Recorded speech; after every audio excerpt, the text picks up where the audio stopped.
I got a small one. So that was Jackson Dart being interviewed about the TD throw to Little Jordan Humphrey. So I had a little bit of a relationship with him there. In camp, the two of them have clicked. Good throw by Dart. Giants looked like they were at least an NFL team for the first preseason game. So let's chalk up a win for that. Final score really doesn't matter, but we'll get into that. So we are the three Angry Giant fans and a Jet fan. This is your host, Scott, Giant Mike, Cardone, and Angry Jets fan, Novak. And we're coming on a short week. We did a turnaround here. We're pivoting to record on Monday nights now most of the time. So we had a little technical difficulties. Didn't post the last pod until later in the week, and now we're back on Monday. So guys, I feel like we just talked. This Today feels like is Tuesday. No, it Is it Tuesday? Yeah. Yes. This is like the baseball playoffs. We're starting like we're coming back on 3 days rest. Yeah. We got to get it Starting done. pitcher. We don't even Darren know is- what day of the week it is. I am Darren is apparently on thin rusty. ice. Darren did not do a good job this week. He was, No. I was disappointed in his performance as an intern. We Agreed. need tech help. We need tech help. We do. So, guys, first week of the preseason, Giants and Jets both look good. Anything stand out that you wanted to lead off with before we go in depth? Like I said before, biggest thing I had with the Giants, no major injuries, and they looked like a competent team. Yeah. I think people could have predicted what would have stood out to me in this game before the game was even played. But I thought Dart looked good in every way, shape, and form. I from movement in the pocket to escapability to, I don't know if you guys caught, I was looking at, we just said we didn't do this last week, but I couldn't help myself. I was looking at the breakdown of Dart's play from some quarterbacks and some other people, and they were raving. Like the touchdown pass was a check. I don't know if you guys knew that. That was the safety moved to the middle of the field and she was cheating to the right a little bit. That was a check by Dart on the touchdown pass. He did so many things well. I thought so just watching with the naked eye, truly the naked eye. Scott and I were watching with it. We couldn't hear the announcers, so we were just watching. And I thought it looked really good there. But coming home and watching some of the tape breakdown from people who know much better than me, they just reaffirmed what I thought I saw. Yeah, man. I was waiting to be like really angry, and I found myself not being that pissed off for albeit a preseason game. But Scott, you hit the nail on it. You said it. Like they look like a football team, and Dart looked like an NFL quarterback. What more can you ask? I know it's again the small sample size, all that stuff. We know we get all that stuff. Which is fine, but he looked. All you're looking for in week one preseason is, does the guy look like a nervous wreck, or does he actually look kind of poised and like he looks like he belongs on an NFL field? And Dart looked like he actually belonged out there, and that he looked like he knew where he wanted to go with the ball. The one time he a couple tuck and runs, he had that one nice run on a scramble play, which was great. On the other side of the ball, I tell you what, I am jacked up about Abdul Carter. I mean, I know he only played 6 snaps, but this guy looked like a third pick overall pick. He did. Yeah. I think he's going to be an animal, guys. He's going to be an animal. And he had 3 pressures on 3 dropbacks, and that's what I was excited about, man. I was really excited about Carter's getting off the ball and getting some pressures in the backfield. So we got something there, and again, albeit one preseason game, but I'll take it. Even if you look at just compare it to last 2 seasons or however far back, even in the preseason, we saw nothing but fucking garbage in the first couple in the preseasons the last couple years. So promising start to the preseason, and we'll see what comes back out against Novak's Jets next week. Yes, so we'll see. That's right. Snoopy Bowl is coming. Yes. So before we get it started with anything else, let's give a shout out. What did Novak think of the Jets preseason performance there? Are we doing that after the shout out? No, we could do it now. It's fine. I'll just do the general it just seemed theme. rude. How about a general theme, and then I'll go into greater detail later. Look, like you guys, when it comes to preseason, I'm not looking for much. But what I was looking for is what's the attitude of this team? right? What are they going out with? And to steal a Cardone word, they came out with fervor. They really did. They were flying around the field. Aaron Glenn, the best thing that happened in this whole preseason game, we had a couple of false starts and a couple of stupid penalties, and he lit them up, which Salah, that frickin' cheerleader, would never have done. And I think he's trying and doing the right thing, changing the culture of this pathetic organization. So I was thrilled with Aaron Glenn. And we can go into, specifics later on. I'm sure Scott will get to it, but as an overall theme, I was looking for the coach, and the coach just delivered, and I am excited about this guy. And I was 100% wrong because I didn't want him. I was wrong. This guy's going to be great. I'm convinced. Mike, I was just getting into the theme of rivalry week, and I was going to ice, Novak out, I see. Gosh, this is what happens when we go unscripted. I'm not sure if we've made a mistake or if things are going the way they're supposed to. I don't know. Well, we are crosstown rivals, right, Cardone? I mean, cross locker room rivals. What's our locker room right next down to what's the name in sales? Our door is right there. Oh, Johnson. Johnson and Sales. Johnson from Sales. The Jets are right next to Johnson and Sales. So let's give a shout out. We're in green country with this one. So hello, Conshohocken, Pennsylvania. Population 9,200. It's a borough of Philadelphia, and it's along the Schuylkill River.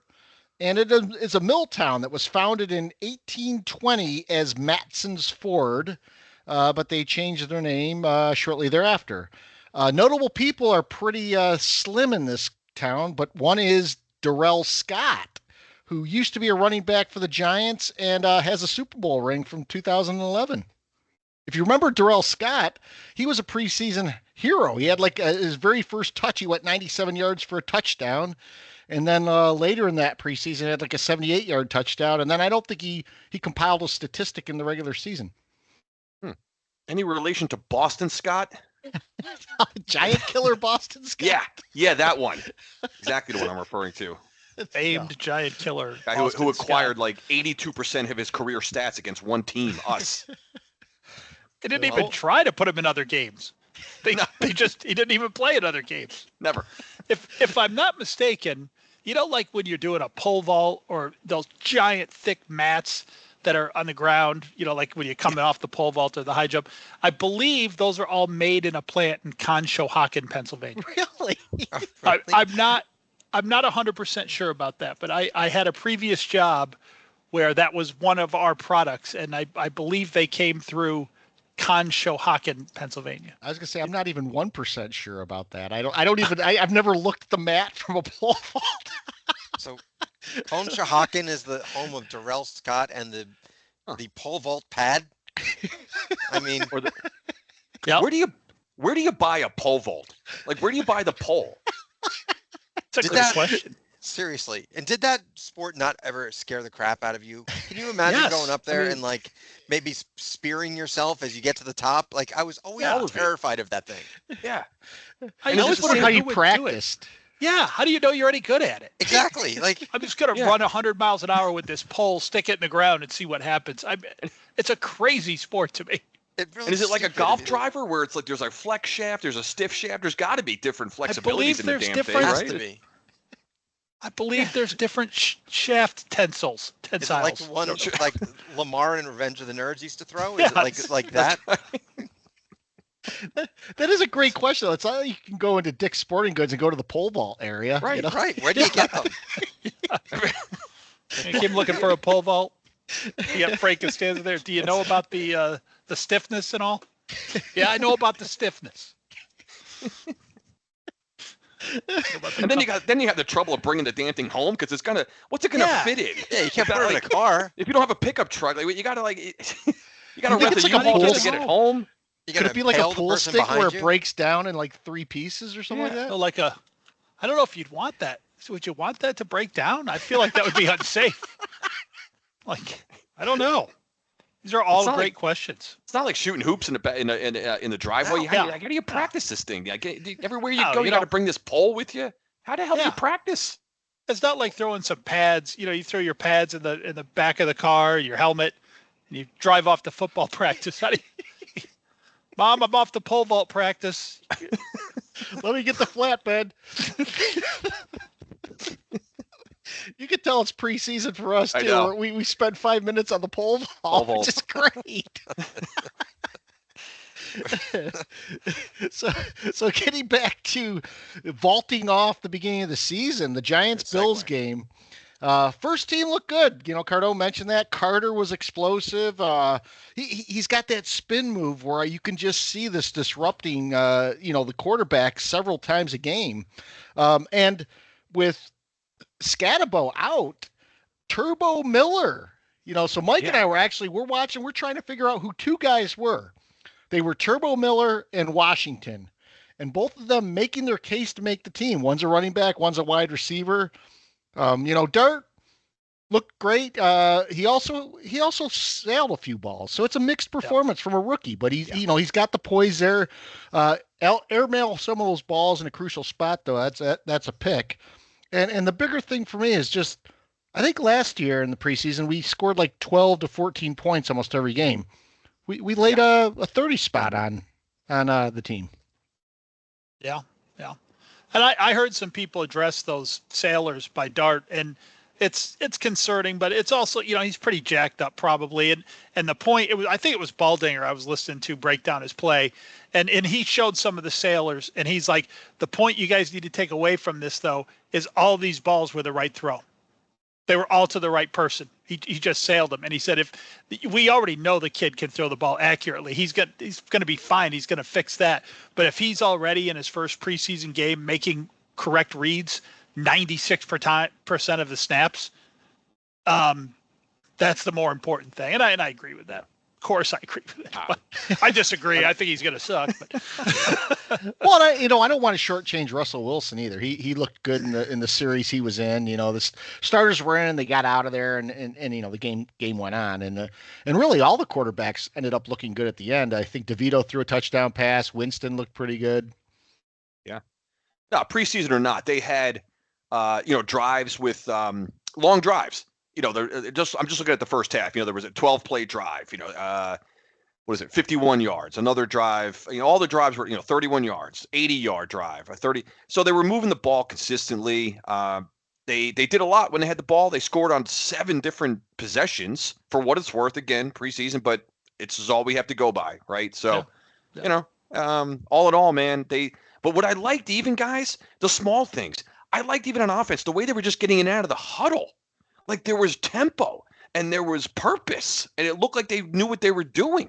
And that says a lot for this Giant team that they couldn't get out of their own way for the last couple seasons at least. We know that. So I look for those little things in the preseason, like how what's the body language of the team, and that's and Novak. I think that's maybe what you're talking about with Aaron Glenn, right? We talked about that a little bit already.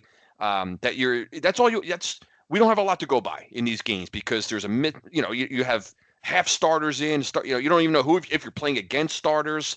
So that's what for one preseason game, I'm pretty damn happy with what I saw. By the way, back to mid-season form. Graham Gano pounding 3 50-yarders. Yep. Yeah. Is that mid-season form for him anymore, though? He's in preseason stays healthy. Yeah, that's stay healthy. Problem. Some guy hit a freaking 70-yarder on the Jags. On the Jags. 70. 70. And it cleared it by about a yard. He had he could have made a 75er. Yeah.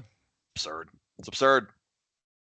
I'll get to that in a little bit because I have some commentary on that following not what he did, but what the fallout might be. Oh, that sort of was one of my possible pet peeves. Okay. You can the fallout of that. Yeah. Right. You guys got anything else about the Giants-Bills before we give Novak the stage here? Well, I'll just say I watched that Giant game. You guys have got a special defensive line. I mean, good God. They might be the best in the league when you think Lawrence and Thibodeau and now Carter and Burns. Burns. I mean, that is formidable, that defense. And your offense looked not great, but it looked certainly serviceable. Like last year, I mean, I think you have to go down as one of the worst offenses in the last 15 years. Yeah. I mean, and that's from a Jet fan. I mean, it was hard to watch. So and you have some weapons too. I listened back at last week's pod, and Novak, what he was looking for in the first preseason game was, we already know Justin Fields can run. Can he throw the ball? So, of course, he ran the first TD into the game. So, yeah, I didn't put a whole lot of stock into Justin Fields. I honestly really don't care about him. I was more interested in, I think we're going into the season with a couple of weak spots. We have, a weak side linebacker. We have an interior defensive line spot that is, I don't really know who's there. And the guys that shined were those positions, right? This guy Jamin Davis, who they picked up off a scrap heap from the Commanders, and this guy Tufele from the Bengals. And I remember watching those transactions and thinking not much of it, right? Like, I don't know who the hell these guys are, but they're the ones that shine. So like if they pan out, I think the Jets they're pretty deep. And I loved, I don't love Justin Fields, as we know, but we used a fullback. Like, I haven't seen a Jet fullback in probably 20 years. And this guy was catching 40-yard, passes from Justin Fields. So I was pretty pumped about that. Donovan Edwards, Mike, you know him from Michigan.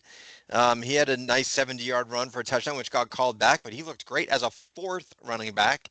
So, again, by a hold that had no effect. No effect play, on the play. None, zero. None. But you know what? I would imagine he doesn't care. The coaches saw what he can do. The coaches saw it. Yeah. Yeah, and I would also say that Braylon Allen's going to be the better running back this year than Breece Hall. I mean, that guy is a beast. So, if we got Breece Hall and Braylon Allen and the other guy, the Isaiah Davis, and Fields can run, I don't think we're going to throw a ton. Maybe they can, create some plays where we get some players open in the middle of the field, like a big fullback or a tight end or something like that. Fine. I don't think Garrett Wilson, I wouldn't draft him in fantasy to save my life, because this guy's not going to get any balls to him because Justin Fields can't throw. But like at the end of the day, I was just thrilled with Aaron Glenn. I'm so pumped for this guy just because he's a Jet that saw the worst of the Jets and the best of the Jets, and he is a Jet, which we don't often have. So I couldn't be more excited about him. I'll tell you one thing that does make a difference on a team, and the Giants had this to a certain extent last year, but certainly not like it was with the Thunder and Lightning days, but having a deep backfield, because you can rotate those guys in and out. You can use them situationally. I mean, that's today's NFL, right? I mean, there's no like bell cow back, as they say. I mean, there is in a couple of teams, but when you can throw 2 and 3 and 4 guys out there, keep fresh legs, I mean, that's got to be the way to go at this point. Yeah, the single back workhorse days are for the most part. That's kind of done. Yes. You got a Derrick Henry running around out there still, but those are long gone. But Scott, if I may, I do want to bring up, because we wouldn't be true to ourselves if we weren't angry about something, right? So there were a couple plays I did have in mind here as we're glazing over the Giants' victory. But two things: one, that kicking a ball off after kicking a field goal with 29 seconds left to go in the half, you're thinking like, well, nothing's going to happen here, right? Nope. Trubisky with a 58-yard pass to some guy Shavers, where the Bills have to get that token field goal. We know our just history in giving up points inside of 2 minutes of the first half. It's unrelenting. So I was just laughing about that one. And then later in the third quarter, second half, they we got them. Bills had a 4th and 4 on our 39, and someone gets behind the defense. I forget who it was. Hamler. Gets behind the defense for a 40-yard touchdown on a 4th and 4. It's like, again, these are second stringers and all that, but I'm just laughing at like 4th and 4. You must give up a touchdown there. It's just that stuff still. I want to clean that up, especially the points inside the 2 minutes of the first half. This 2 minutes, this was 29 seconds, and we're still managing to get points. That play, Scott and I just got a kick out of at Mulligan's, because the guy essentially bites on an in and up, and it's like, why do you care about the in?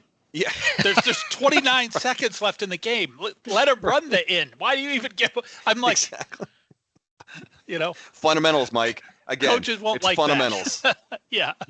Mike also talked. Double move. You're asking me a Mike lot talked there. me down too because I got a little irate over a couple of calls. There was one roughing the passer call, and I thought to Oh. myself, "What is this shit I forgot again?" about that one. And then there was another call later on. Mike's like, back in the Parcells day, Parcells used to go to the ref and say, "Hey, be a little hard on my guys." So maybe that's going on behind the scenes. I don't know. So I was going to mention that today, Scott. I guess now's as good a time as any when we overreact to the preseason, and I don't just mean overreacting to the calls. I'm talking about in general. Is you have no idea. I mean, these are just Parcells stories that I know of, but this was pervasive around the league, and it probably still is. Parcells intentionally lost a preseason game in '86 to teach his team a lesson. There's been other times, and I don't really remember if this was Parcells or Coughlin, but that he was concerned about holding. It was like the last preseason game, and they went and told the officials, "Hey, if you see anything as much as looks like a hold, I want you to call it.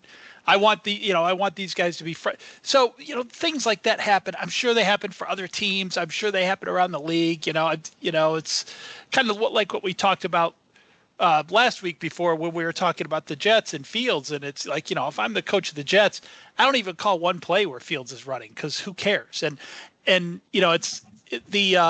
that's different than the way you would play a regular season game. It's completely different. And even the touchdown Fields scored, that was not a called run. No. I don't believe at that time. So it's just everything is different. You don't know what the coaches have told the players. You don't know if the coaches are even trying to win. You don't even know what they're trying to see. If they're trying to put something for the week 1 team on tape, that's a phony everything. It's impossible. People should not get worked up or down about the preseason. You have no idea what's happening. I will mention, because I watched the Jets game, that when Fields broke contain and started running toward the edge, Cardone, we got there he goes. There he goes.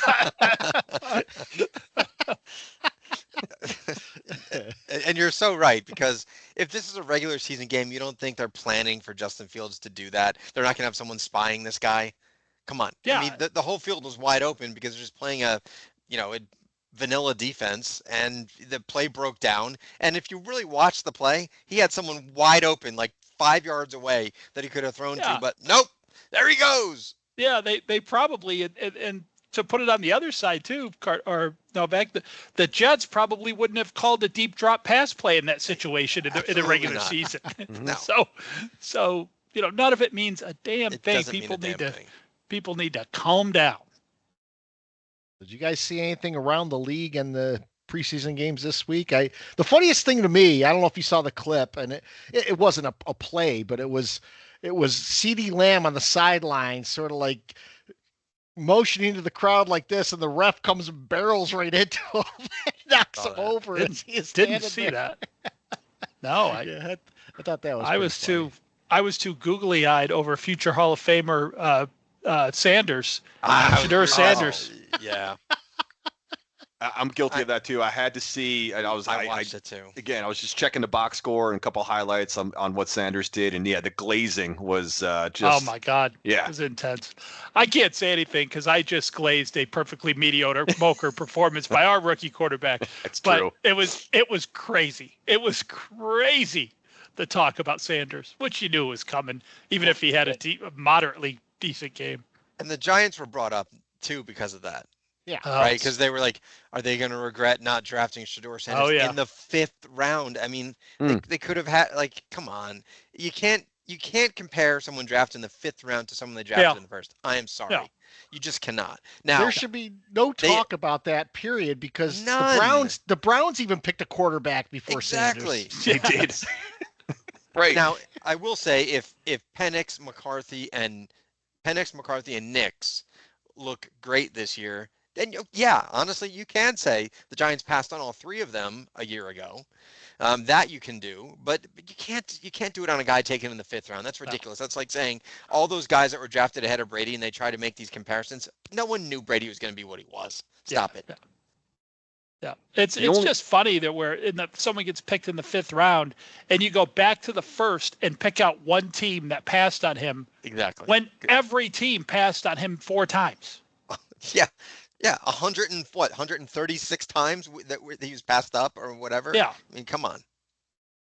The only other game I wanted to keep my eye on, one particular player, was Daniel Jones. I wanted to see his performance, and I didn't see the highlights, guys. Actually, I just saw his, the box score and a very pedestrian, 10 for 21. He had a decent amount of yards, but I don't know how he looked. I didn't see the highlights. I don't know if you guys did at all. But he had one throw that people were raving about where he threw across his body to hit a tight end going down the field, and other than that, he got to step up on Anthony Richardson only because I think Richardson got hurt in that game again.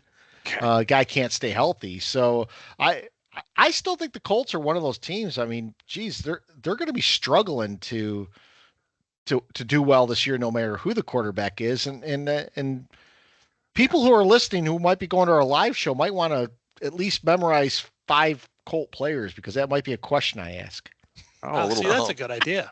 Give our regular listeners a little heads up. Give our regulars a little heads up on the trivia. I like it. Did you guys see the one player that got cut based on his preseason performance, who was a former Jet and Giant quarterback? No. Touchdown, Timmy Boyle.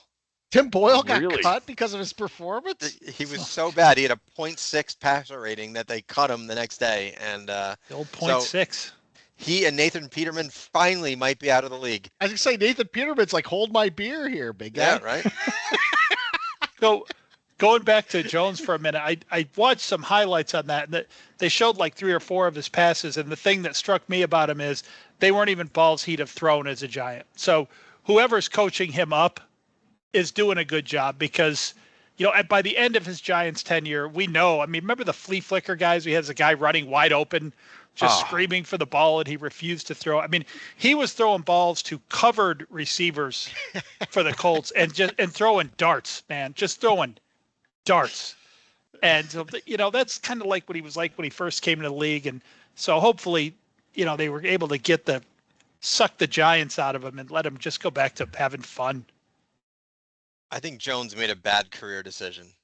I think he should have gone to a good team and been the backup, and then played this, long game of, going to a team after that to be the starter and making a lot more money.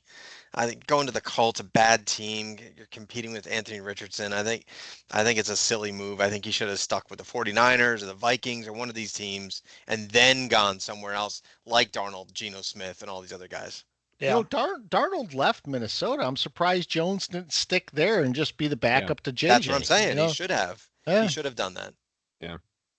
That's a good point. So if we were on a different platform, I'd put some pensive music in here right now, because we're doing the lead up to the Snoopy Bowl game, the Jets and the Giants. Bring it. The one that, I think if we lose this game, I can't even function until next Friday, maybe. No, it's huge. Just huge. So, bragging rights. Bragging rights. Like oh my God. So the Snoopy Bowl was, when I was growing up, my uncle was a huge Giant fan. He had season tickets to the Giants, and he would bring me every year to the Snoopy Bowl, which was not the Snoopy Bowl back then. And I had very strict rules when I went to this game with him. You will not root for the Jets, and you will not wear any Jet paraphernalia. I was not allowed. I was not allowed to root, and I said, just keep down, keep quiet. You can say something after the game. And in a preseason game, this game means nothing these days. No. Care. Bragging I have rights, a Cardone, theory your about favorite. this game. Coming into this game, though, I have a theory about this. Has to do with Glenn. He's an ex-Jet. He knows. He's been in that locker room. He knows that the Giants own the building, own the town. He knows this, and know, step one has got to be for him. First, we got to own our house. If we're going to be a good NFL team, we've got to own our building. We've got to own our city. I think he's going to try to lay one on the Giants right here. I agree with you, Mike. Yeah, I do. I do too. He's trying to change culture, which I do like. Yep. Oh, absolutely. 100%. Yeah. I mean, no doubt. I'm not going to get into predictions for the year, but all I want for this team is to not be a laughingstock. I don't care if you win 7 games. Just don't be a joke. The butt fumble joke for the whole world again. And I think he's trying to change culture. I agree with you. He's going to go in and try to win this game and, put a beat down on whoever the quarterback is. Guaranteed. Yep. Novak, I'm going to tell you this right now. I saw a line this week where the Jets over under was 4.5 wins. I put a ton of money on the over. I would put it on the over too at 4.5. 4.5 4.5? wins? Are you shitting me? Wow. 4.5 wins? And you play the Patriots and Dolphins twice? The Jets and the Giants, I think, were 4.5 and 5.5. Yeah. And the only team below us was the Browns. Yeah. Well, Super Bowl clearly odds. The Browns are going to win 10 games. Meanwhile, now. the Cowboys are like 9.5, and so are the Broncos. And I'm thinking to myself, those two teams, that's a tough hole for either of them. Cowboys. Do we have any bets for the Snoopy Bowl? I mean, what are we doing? Are we doing any kind of like wager, or what's happening? You want to? I had not even thought about that. Are we going to lock something in online here? Got to figure something out. I know we do. Did we do anything last year? Well, when they played in the regular season, I made you guys wear jet gear the hats for the pod. You had to wear a green and a jet hat, right. If you remember. I do remember. I still have my Altoon jersey from that. See, I had that hat for a long time. I think I finally gave it back to you last year. Did. But how could we forget? That was the game where we had a 99.9998% chance of winning. So you guys were all bro hugging, and I was such a dejected loser by myself. By the way, I ended up winning. My uncle gave this to me. He found it. Yes. It's a signed portrait of Frank Gifford. So yeah, GIF. It's an old one. I got to figure out how to properly display that. My paraphernalia just keeps growing back here of giant stuff. Look at it. And a megalithon shark tooth for my friend JP. Yep. I just, I was Googling this Snoopy Bowl, guys, and there's nothing on here that's it. It's just Snoopy Bowl's your annual preseason game between the Jets, Giants, named after the former MetLife Stadium mascot, Snoopy. There's nothing there's nothing cool about the game. There's nothing. I never understood the whole Snoopy Bowl thing, and then they had that trophy for a while with Snoopy on it, and it's like, really? Are we going to do this? Yeah. Well, Snoopy's the MetLife mascot, right? Is Correct. that how that came about? Okay. He's the MetLife mascot, so that's where, Snoopy came. So when it was back at Giant Stadium, Yeah. I mean, it didn't have a name, right? I mean, it was just Jets Giants preseason game. It was I always remember it being the last preseason game of the year. It was. Wasn't it? That's why I was surprised it's this week. I almost came on tonight saying we were playing the Patriots. Luckily, I looked at the schedule because I realized, no, we're playing you guys this week. It used to be the last game of the year. And always the one that worried me because the Giants always came out of that game with an injury. Oh, major injury in that game. Yeah. The thing I loved about that game, because back in the day, we talked about this last week. Back in the day, that game was the game where starters barely played at all in the fourth preseason game. But they got to get eyes on it. So they'd come back, they'd come on the air and go, make no mistake, these two teams don't like each other, and they're going to be playing their hearts out tonight. Everyone's like, just nobody's even playing in the game. I just love that. No. Yeah. They don't care. Although one of my favorite lines was a couple years ago and I hate the dick, but that guy in the Giants tackled him and he goes, "Who are you? I don't even know who you are." I remember that. It was so great. The dick was the only good thing the dick did was that comment. Yeah. That was good. So besides this game, you guys looking forward to any other games in the preseason? I mean, the Titans Falcons, we're not going to have a discussion about that. Oh my God, Titans. I got to find my notes. I got to find my notes on that. Hang on, I've got it here. Well, put it this way: you have the Titans Falcons, and then you have the Panthers Texans, which is only notable because it's Bryce Young versus Stroud. There's no other reason to get excited about that game. And then you got the Jaguars Saints. The Jags don't play the Titans. No, they save that for the regular season when they meet them 45 times. The same game every week, that division. I swear to God. The only question is where that game's going to be played. The Browns game is the only one I'm interested in. I'm very interested in the continued acceleration of Shedeur Sanders' Mike, career. You are all in on this. I'm glad I have a couple pet peeves because that was trampling all over mine. But is that why you didn't bring it up? No. I'm just saying. Yeah. I didn't bring it up originally, no, because of that. But mine's a little bit more specific. Fair. So For those that don't know, didn't hear us last week, we are doing a live show to kick off the season. It's going to be at Carolina Beer Temple, September 2nd, 7 to 8:30 at night. Trivia night. We're going to have a lot of trivia questions. I sort of gave away one of mine, possibly. We're going to have some swag. There's a cold beer there. There's going to be a lot of fun. So, guys, join us if you're in the Charlotte area. If you're not in the Charlotte area, hell, make a trip. I got room in my house. I was going to say, y'all stay at my place. Let's Yep. The swag has been ordered. It's all, beer related. So that's exciting. We will be ready and prepared with a lot of trivia questions. We've got a whole prep day coming up. I can't wait. I'm ready for this live pod. Let's make it happen. It's just the degree of difficulty, I think, of the questions is what we need to kind of discuss and ponder over. Yeah. I think what we'll say is that there will be trivia questions for all levels of knowledge, put it that way. Not all of it will be name 5 players from the Colts because I couldn't do that, and I know a lot about this league. Yeah. I would consider that to be a high difficulty question. I was trying to find a team. I think the Colts are a good one. I'm thinking of some other ones, but the Colts stand out. Actually, that whole division's pretty good. The Titans. The Titans, there's no way. How about if you win? Okay, trick question. How many times do the Colts play the Jaguars this year? People would be like, what, 7, 6? How many times? No, believe it or not, it's just 2. It's just 2. That's impossible.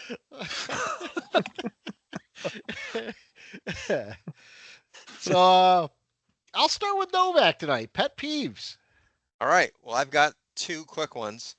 My first one is going to be, if you guys watch the Jet game or any game on the NFL Network, you couldn't help but notice scrolling along the bottom was the top 100 players in the NFL. And I just kept getting more pissed off the more they kept showing this. First of all, who's this? Sorry, Cardone. This chop that is deciding who these top 100 players are. Exactly. And how can you compare a defensive tackle to a cornerback or a weak side linebacker to a interior offensive lineman? How can you rank player? Like, if you want to do the top 25 quarterbacks, fine, I get it. Like, that's debatable. You can't debate. It's like apples and oranges. And I hated this whole thing. I was annoyed by the whole time. So that was my first one. I don't know if did you guys see that? Every year wasn't his name like Cockcroft or something? This guy. Every year it triggers me because it's a bullshit list, but yet every year I go, why? How the hell is this possible? I remember Saquon Barkley a couple of years ago was like number 92. How is he the 92nd best player? Even this year, I think Cooper DeJean from the Eagles is higher than Malik Neighbors. Are you shitting me? Right. Malik Neighbors is a top 5 wide receiver, and you got Cooper DeJean is higher than him? There was Justin Herbert was like 62, and then 2 players later was like, and 59 was like a center for the Titans or something. I'm like, come on. If you're just starting a team, those 2 people against each other. No. Yeah. So that was my first one. My second one is going to go to someone that I just have hated for 25 years, and I just want him to just go away. Just go get out of my life, and that's Tom Brady. He got this stupid ass statue outside of and this guy has zero humor. Like, I can't stand him as it is.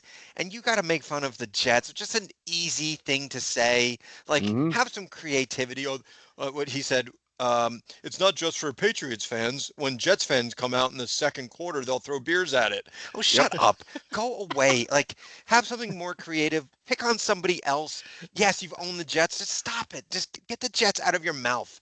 Like, just go away. I can't stand this asshole. I actually loved some of the memes that showed the statue of Brady with a bigger statue of Eli in the background. I did too. I loved that. What current Patriot team is going to be blowing the Jets out in the second quarter and have their fans leaving and throwing beers at Tom Brady, who's not even playing? By the way, Patriots, another great team to try and figure out 5 people on there. I'll tell you this. I'll give the Patriots some credit. I'll give the Patriots some credit on this. At least the statue they have is an actual living person. That's true. That's true. Unlike Instead of Philly. That's true. I tell you, and it looks like him, unlike Dwayne Wade or whoever that one statue. Yeah. I tell you, if Scott is planning to trot out these questions on, name 5 Patriots, and name 5 Colts, we better rent a flatbed, because we're gonna be bringing home a bunch of swag, and we'll have to put it next to our pole vault in the back of our flat in our truck, because we're not gonna be able to give away any of these answers. We're not gonna be able to give away anything with correct answers. I'll tell you that. No, and on top of it, if someone's listening to this podcast, someone's gonna be like, "Hey, smartass, why don't you tell me 5 players on the Colts?" Oh, I'm gonna brush up on that before I. Well, I was about to say, you better be ready to do that. I got a better chance of naming 3 people who have never been in Cliff Clavin's kitchen. We're gonna actually see what kind of streak Cardone can have of the Cliff Clavin one, because that's two pods in a row now. It is.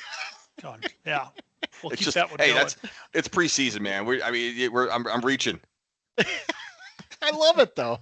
That's still one of the best episodes ever. It's like, unless you bet everything. Yeah, unless you've done something incredibly foolish here, you're going to be our next Jeopardy champion. Man.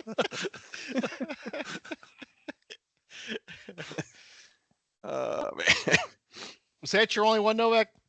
I had 2. Oh, all right. Yeah, I have I'm 2. good the second one. Man.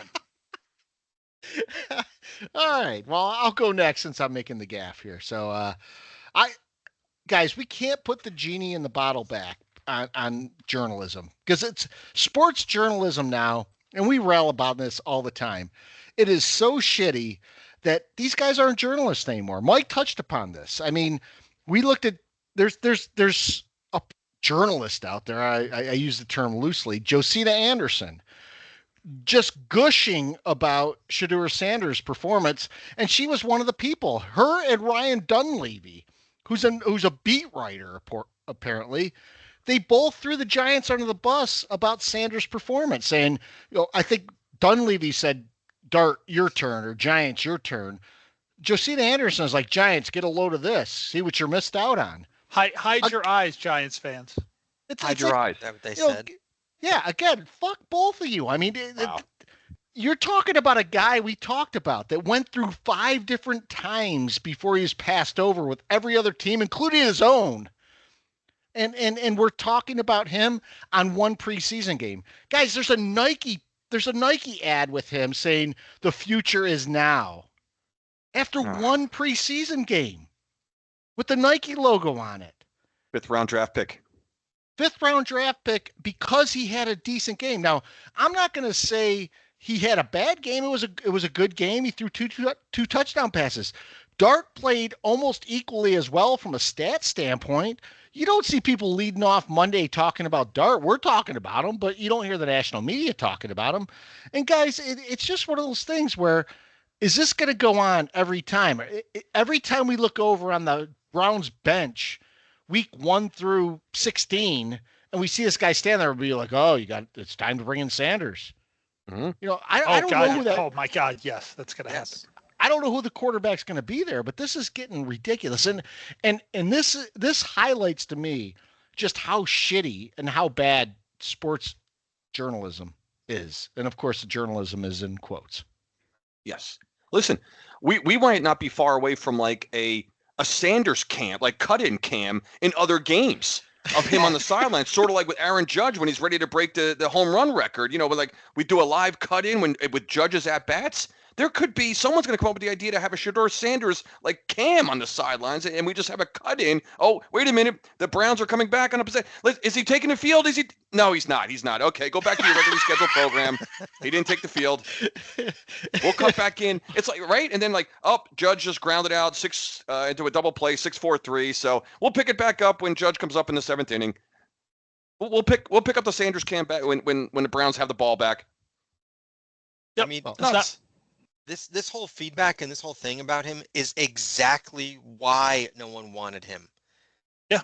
Because who wants this? He's a third string quarterback, and everyone's talking about him. No one wants to deal with this headache. And if I remember correctly, the reason the Giants didn't take him, he was unprepared for his meeting with Daboll. That's right. Is that not correct? Is that not what we all heard? Yeah, that's right. Yep. So how can you blame an organization for not taking someone who wasn't prepared for an interview? Sorry. Like, knock it off. Did you see him walk into the arena too with like his entourage? He had like 12 people with him for a preseason game. Like do these guys get to the locker room and there's like guys are going, no, I'm sorry, you can't come in. This is just for photo's sake. The one hope, right? The one hope was that this whole experience humbled him, and he was gonna turn it around. He's gonna go into camp. He's gonna be prepared. He's gonna, knock off the thug shit. Immediately walking into the stadium, it's the first time the camera hit him. You knew he hasn't learned a goddamn thing. Nope. You knew it immediately just by the way he walked in. It's, here's the other thing that people there's never any context. And I've talked about this before. So Sanders' first touchdown pass was on a 9-yard drive. The Browns returned a fumble to the 9-yard line. 9. And they intentionally, very, very obviously wanted Sanders to have a touchdown pass on that drive because it was also on 4th down, and they threw the ball on 1st, 2nd, and 3rd down. They were just going to give him as many opportunities as possible to throw a touchdown pass there. I don't know what else to say about things like that. It's the stories. People have 2 stories on their desk, and it depends on whether they like a guy like Sanders or not. And one of the stories is, if he doesn't embarrass himself, I'm going to run this story glazing him. And the other one is, if he does embarrass himself, I'm going to write this story that excuses it. Mm-hmm. And it's done. They don't even have to play the game. The guy is probably sitting there with his email open, with both of those emails open. And as soon as Sanders threw one touchdown pass, he probably sent click on the other one and said, "There's my story for the game." That's that. True. Mike, you're right. You remember the old days? There used to be like the whole row there of where the journalists were with their typewriters, and and then it became the computers, smoking, And then it became the computer, and those guys would write about the game and then send it off. Nowadays, I think they've written those articles before the game's even played, and they just send which one they want off. Yeah, with AI, why couldn't you? Yeah, you could just type in, give me an article for these 20 different outcomes, and get it ready to roll. Yeah. So my second pet peeve is very tangential to the one I just had, and it's where they build up certain people. So like Mike just said, like the story that has been told, they have one ready to go. And I'll tell about one here that I heard that I laughed about. So Ben Johnson, guy's never coached a down in his life, and he's being called this offensive mastermind, this great coach, all of these superlatives. Well, they get on Monday morning after the games are done, and they go, "Look, guys, Ben Johnson, he said to his team, preseason doesn't count, but it matters. This is the kind of thing a leader does." And I thought to myself, well, if preseason matters, then why did Williams sit the first game? So you build up this guy with these superlatives and talk that any coach can give in the preseason, and I don't mind that. I'm fine with people saying stuff, but when you call out a specific coach and talk about his greatness based on a speech he gave in the preseason, saying to his team, preseason doesn't count, but it matters, and then you sit your best player or your supposed best player. What message does that really give, and why are we glazing over this, as Mike would say? True. Wait a minute! I just started saying that because all you guys were saying it today. How did that get put on me? Well, I just heard you say it a couple times tonight. All right, all right, I'll take it. But really, I mean, Ben. First off, what the fuck has Ben Johnson done in the NFL? For all we know, he's another just coordinator that became a head coach. Those guys have had mixed records. Ben Johnson was an offensive coordinator who happened to have the great fortune to be the offensive coordinator for an amazingly talented offense and a head coach who let him go for it on fourth down, and that way, and then the media started glazing him. That's the Ben Johnson story. And if he had been the coach of the Giants or the Jets or the offensive coordinator, he would be nobody right now. Who was the last person in this position? Do you remember? He was God's gift to offensive football. Mike McDaniel. How are they doing right now? I was going to say Josh McDaniel. Say McDaniel, but it's like... No, I mean Mike McDaniel. Remember 2 years ago? It was like this like, incredible, nerdy mastermind of offense. And, you know, this guy can't coach his way out of a wet paper bag. I mean, they suck. So let's let this guy win 5 games before we anoint him as the next great mastermind. It's ridiculous. Yeah. In my mind, if Dan Campbell had been a more conservative coach and punted and kicked field goals, we might not even know who Ben Johnson is right now. No, I mean, totally. And don't forget, I mean, you know, I just watched it the other day. I saw a replay of it. In that NFC Championship, his big play call was Jamison Williams throwing a interception when they were down by like 2 scores, and the game was over after that. What a terrible play call. So, yeah, I agree with you on this guy. Like, win something first. I can't wait till week 1, the first time we see, it may happen opening night, you know, with the first time we see a team going for it on fourth down when they shouldn't, or what the analytics say and all that bullshit. I can't wait to be pissed off again. I really can't with that. I'm so excited about it. I can't wait for you to be pissed off about it. I can't wait for you to be angry about it. It's going to be great. All of our pet peeves come out of the ground like zombies. Going for it on fourth down. Not kicking field goals. Here they come. You're gonna love this. Last week I saw a show about basically the advanced stats that we all see. You know, next gen stats, and really all the next gen stats were a bunch of guys getting together saying, "What do you think NFL fans would like to see as extra color to the game?" They have curated these next gen stats as being, okay, let's show the guys how fast the guy's running or what this would have done or how many yards he would have gotten. Guys, we've been railing on next gen stats for the last, I don't know how many years. And it turns out it's all BS. They're not next gen stats. It's just guys, it's stat geeks getting together saying, what do we think fans would like to see? Totally. It's incredible. As a person who works with statistics and numbers and things like that, they're offensive to me. They're absolutely offensive to me when you see a receiver high point a ball with both hands extended, both feet off the floor and off the ground, and a defender sort of in his chest, and it says catch percentage. 16.85. Fuck off with that. Absolutely fuck off with that. That offends me. That angers me. They certainly didn't ask these 4 fans what we want to see. I'll tell you that. Did I get one of the, it's probably in my junk mail, in my mailbox. Like I had to fill out some form, like some proxy form that I just immediately fire into the garbage. Holy shit, that was the thing that was the NFL, the next gen stat thing I didn't fill out? Shit. That's ridiculous. Mike, pet peeves? Yeah, I came up with one while we were talking here.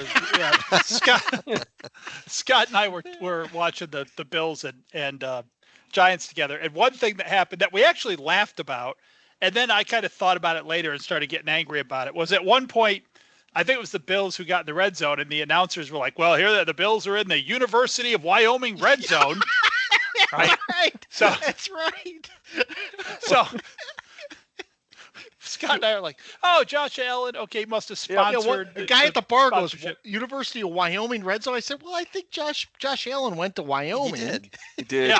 Yeah. So, but it got me thinking, like, this happens not just in football anymore, but you don't see it much on the national broadcast, right? It's the local broadcast. So you see it much more in preseason. So it's kind of a specific preseason pet peeve. But, just watching other games around the league, they're like, oh, it's the Mr. Clean Magic Eraser 2-minute warning. These things are just so out of place and just so like crazy.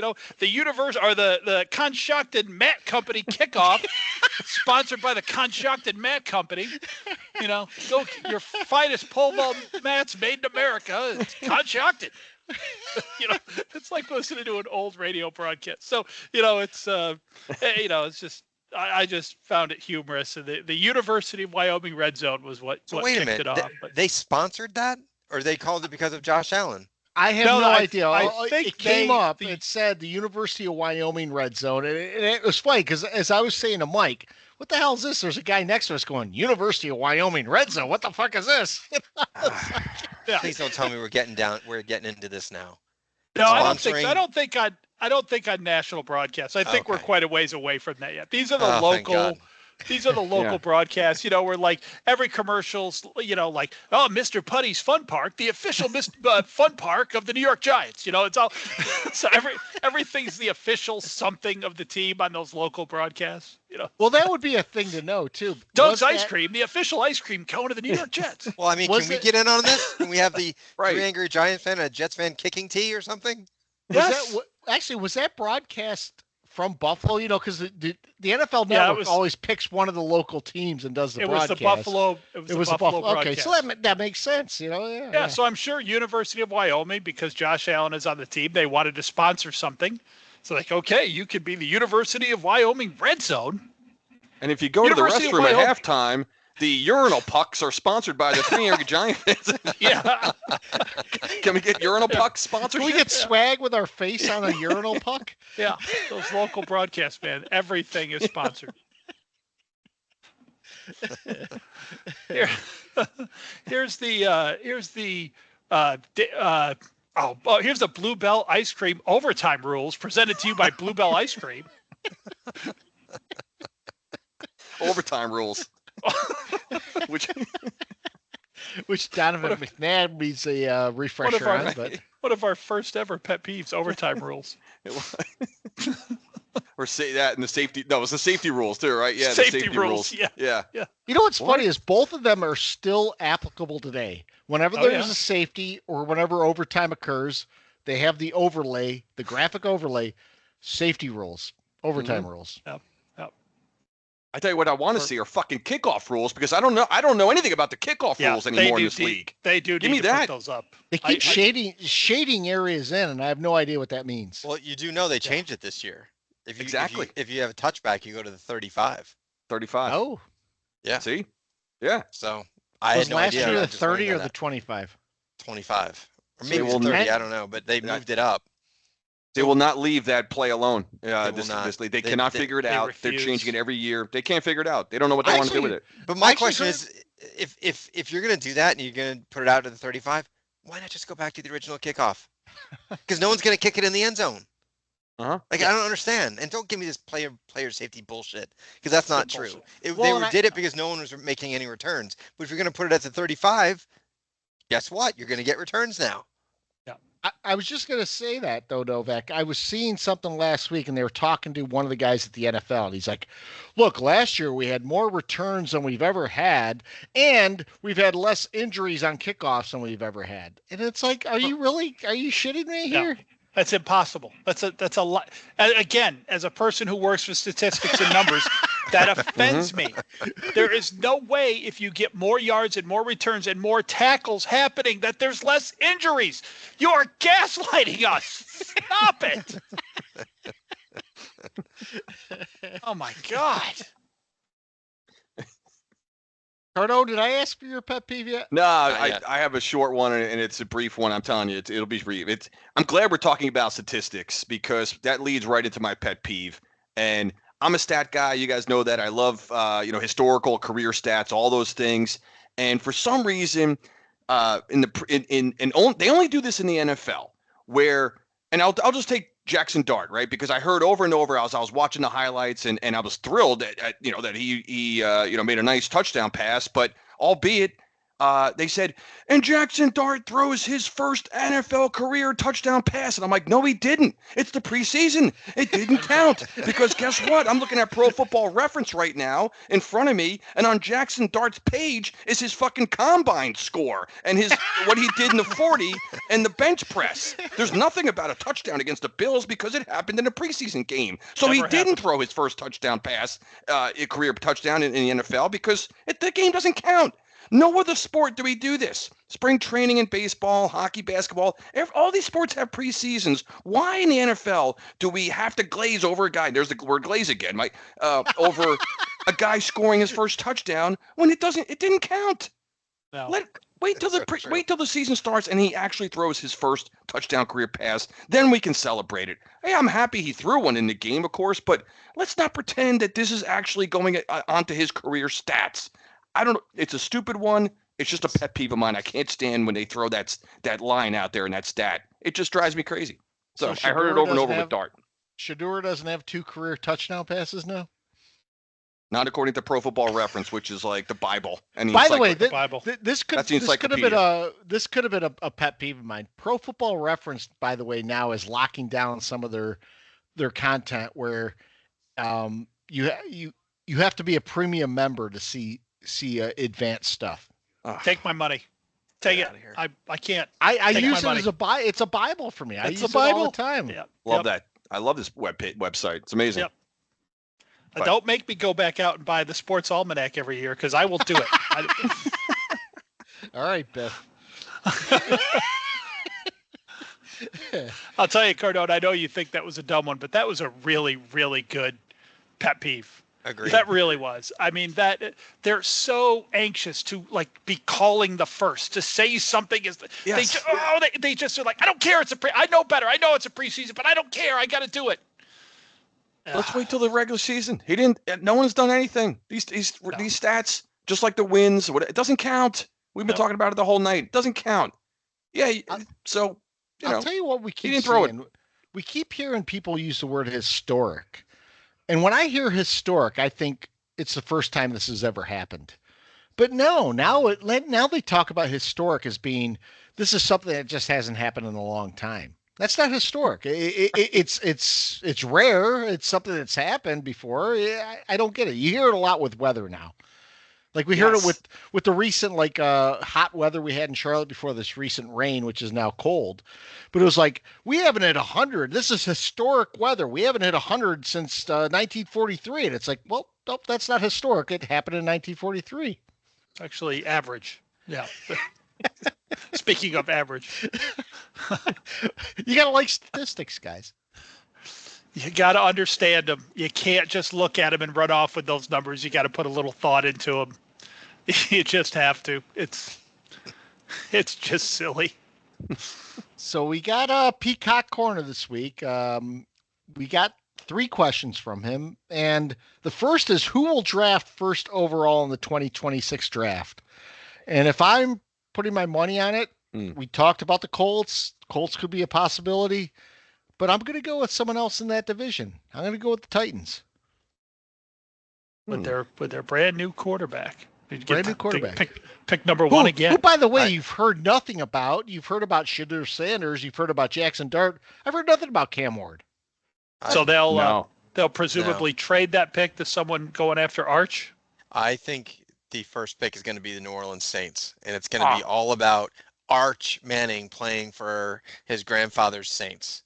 So that's my prediction right there, because it's going to be the whole offseason of him going back to New Orleans and blah, blah, blah. Ugh. You can still see it. It's gross. Yeah, You're so right. Fuck off. Damn it, Novak. You just took mine. I was just going to say, no one talks about this franchise.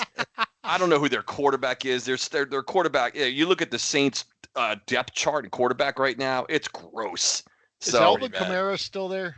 Yeah, he is. Yeah, with him still there, I can't see a team with him being that come on. He's the Sean Alexander of this year.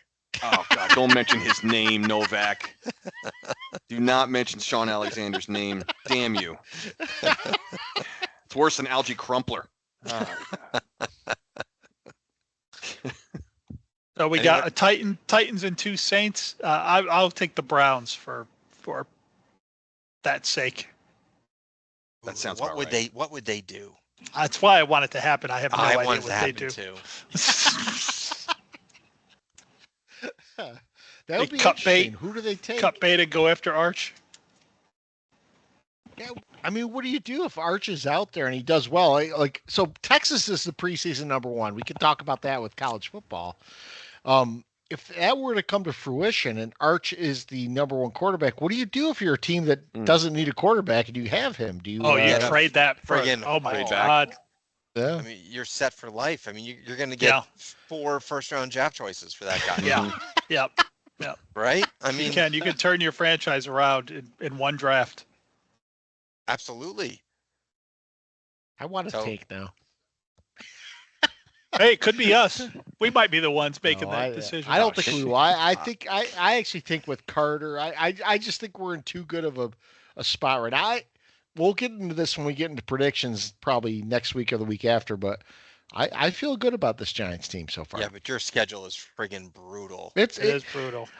But really I'll tell you this now. This was almost one of my pet peeves. Strength of schedule going into a season has one of the worst correlations to what actually happens in the regular season. And that's because it's all based on last year.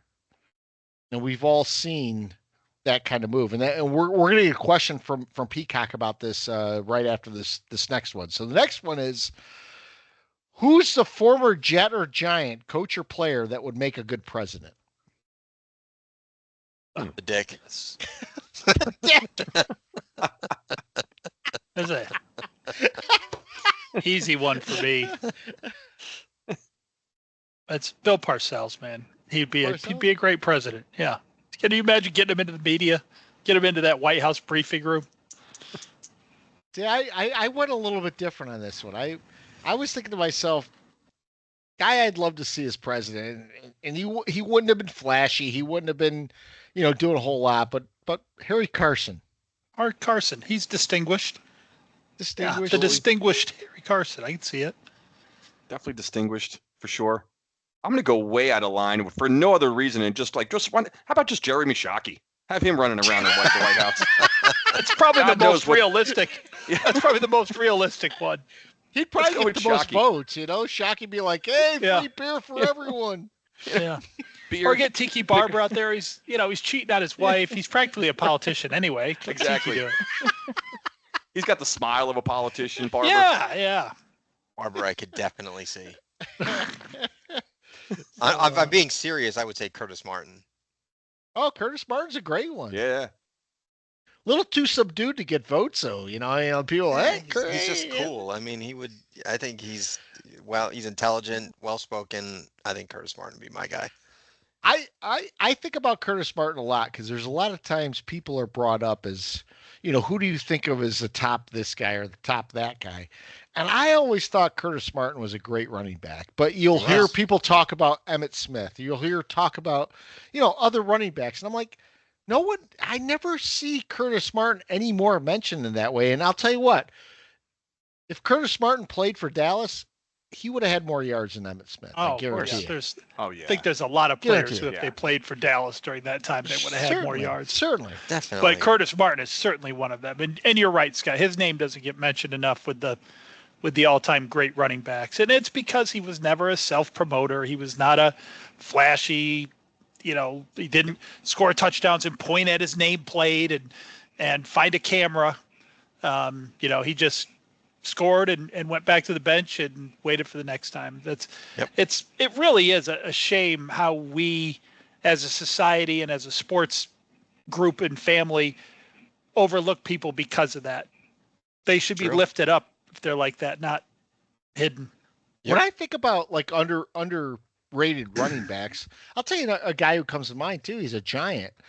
Brandon Jacobs. The guy was a monster. Yes. Mm-hmm. He's a monster. He would dominate in any era that he played in, and he just happened to be on those Giant teams. He did very well. I'm not saying he didn't do well, but no one ever says, "Oh, Giant." Brandon Jacobs was a great Giant or anything like that. And the guy's just he led those teams a lot of times. Yeah. Him and Bradshaw up on their shoulders in a lot of those games. That hit he delivered on Charles Woodson in the first play. Oh my God. You just stole the Sorry, word. Chris. No, it's fine, man. I was going to say one of my favorite plays, one of my all-time favorite plays from Jacobs was a 4-yard run where he just absolutely just steamrolled Charles Woodson in that NFC Championship game, the freezer bowl or whatever. And you saw Woodson was shell-shocked the rest of that game. Yeah. He admitted it in when they did the documentary in that game. You watch that game. Woodson was out of it after that. Yeah, he basically his whole body was concussed after that. Yeah. He said I had no interest in tackling him again. No. In that game. By the way, I might run into Jacobs one of these days because his son is an incoming freshman at Clemson and is 3 inches and I think 40 pounds heavier than him. He's an offensive lineman. Oh, okay. Offensive lineman. I think he's like 6'7", 300 or whatever. But so, yeah. Imagine Jacobs behind the 90s Cowboys line. Oh, Jesus.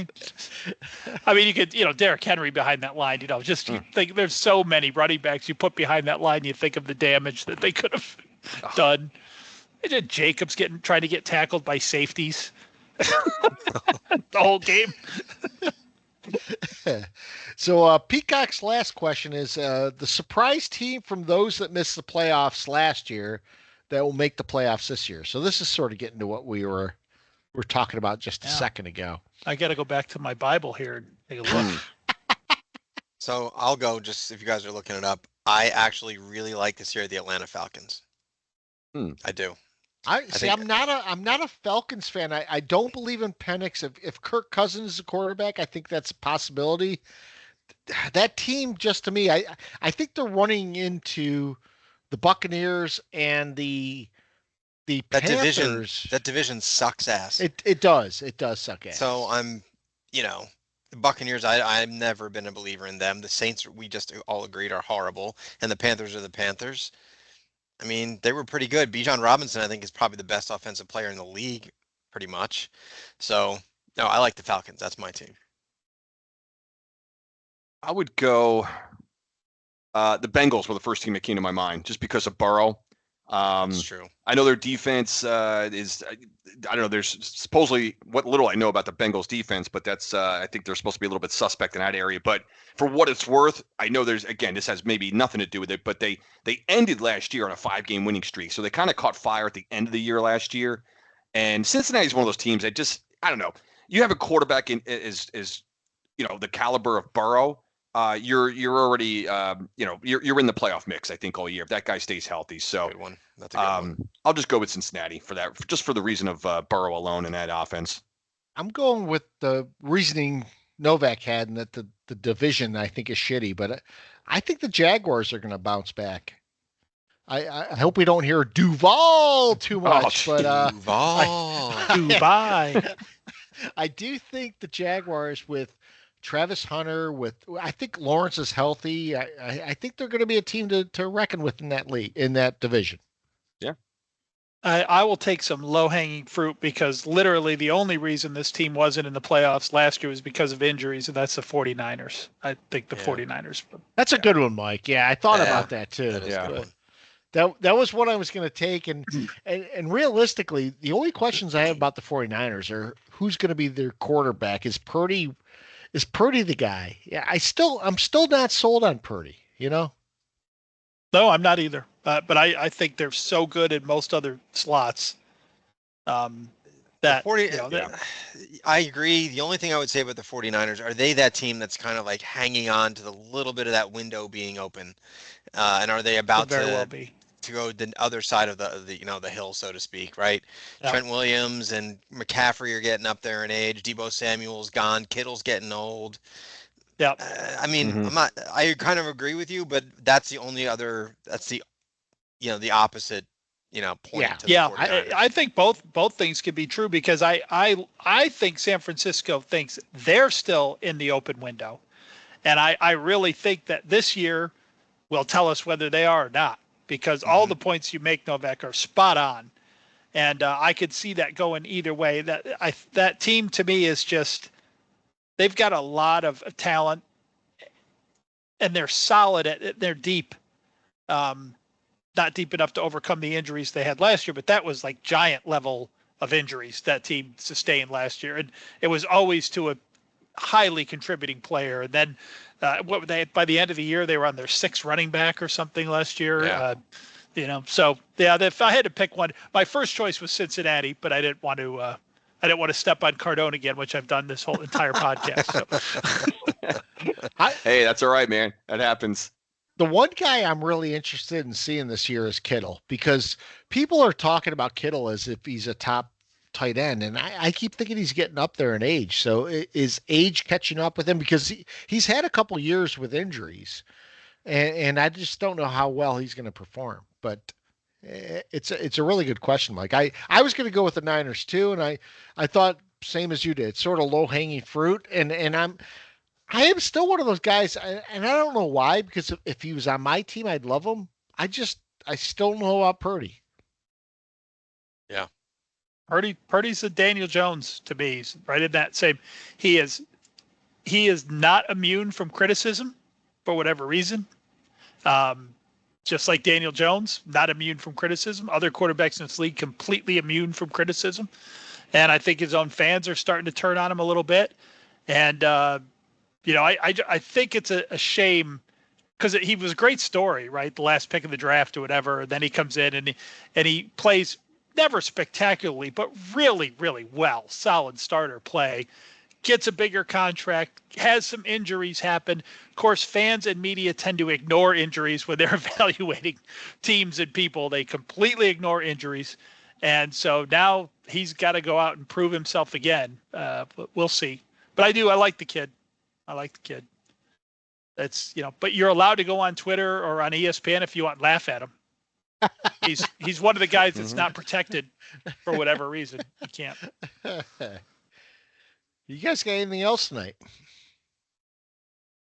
I wanted to bring up one thing, Scott, you touched on earlier, and then I said I was going to touch on it, and I think we both stayed away from it out of respect for each other, like if we were going to do it. But that's the ramifications of the 70-yard field goal that the Jaguars kicker kicked. And I think we're both going to go to the same place. I immediately started thinking about, okay, we're starting at the 35. We got kickers kicking 70-yard field goals. They're only getting better. They're all, how long until we're are we getting to the point? And to Novak's point, it was good from 75. Yeah. Right. So you don't even have to cross midfield to score now. And there's more of these guys. There's more of these guys in college. The kicker that Michigan has out there is bombing things right now. This is coming, and for years they've gotten more accurate. Cardone's been on this for years that these guys just don't fucking miss anymore. There's no drama when they go up there. Nobody misses, and then now not only are they not missing, but now they're making them from 70.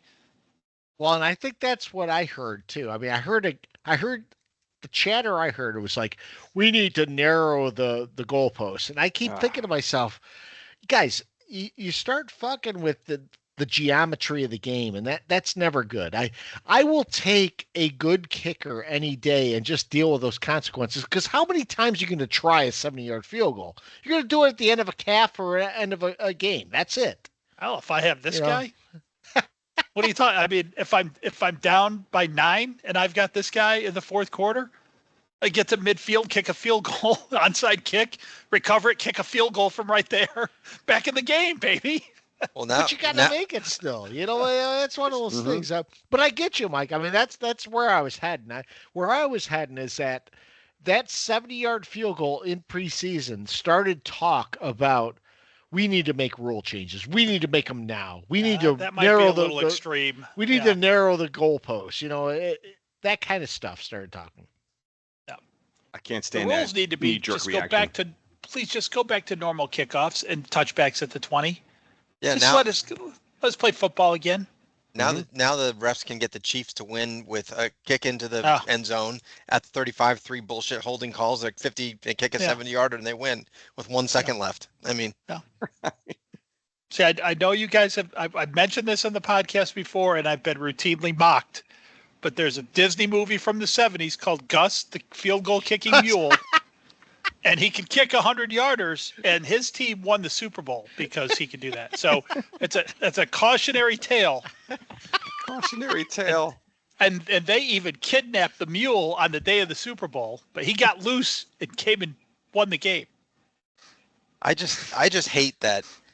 For like 40 years, that half-footed kicker was like the greatest sports trivia question ever, and it's been it's just shot to shit because that guy, what was that, 64 yards? Dempsey. Tom Dempsey. 63. Well, it's the same as 61 in baseball, Maris, right? Yeah. That stood for decades, and then it just got obliterated for different reasons and whatnot, but Yeah. But it's true. I don't know why those kinds of records, I hate seeing those broken. I don't know why. I do like too, it's just I'm especially too the much one- of a Well, the ones especially that stood the test of time forever. I mean, I remember watching that guy in like, it was in like the 60s, and it felt like it was from the 20s for whatever reason. Yeah. And I was like, that's never going to be broken. And it was. No, you didn't think, because the guy had a half foot, right? So you're thinking, that was the what a greatest part about it. What a gigantic advantage. The guy's got like a club on his foot. No one's going to be able to do that again. Yeah. There should have been an asterisk by it from the start. There's a half foot record and a full foot record. There should have been. He had half an arm too. That's the other I didn't know that. Yes, he did. See, you never know where this pod's going to go. We started off with pole vaulting and ended with a half-footed kicker. We should There should be all kinds of asterisk or separate columns in the all-time records book, guys with less than 10 fingers all-time most sacks, JPP. It's like just with 9 sacks with 8 fingers, something like that. Just have it all. I actually think Tom Dempsey did come under some fire because people were saying having a flat foot there when he kicked it, it was advantageous. So he shouldn't have had the record, but I don't know. And you know what's funny about Dempsey? Name another highlight of this guy ever kicking a football in the rest of your life, except that one kick.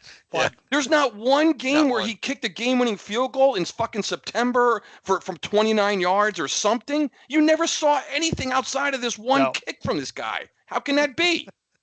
That's it. That's the only thing he ever did. And he guy did never it kicked exactly like super toe, Cardone. Head down, straight leg.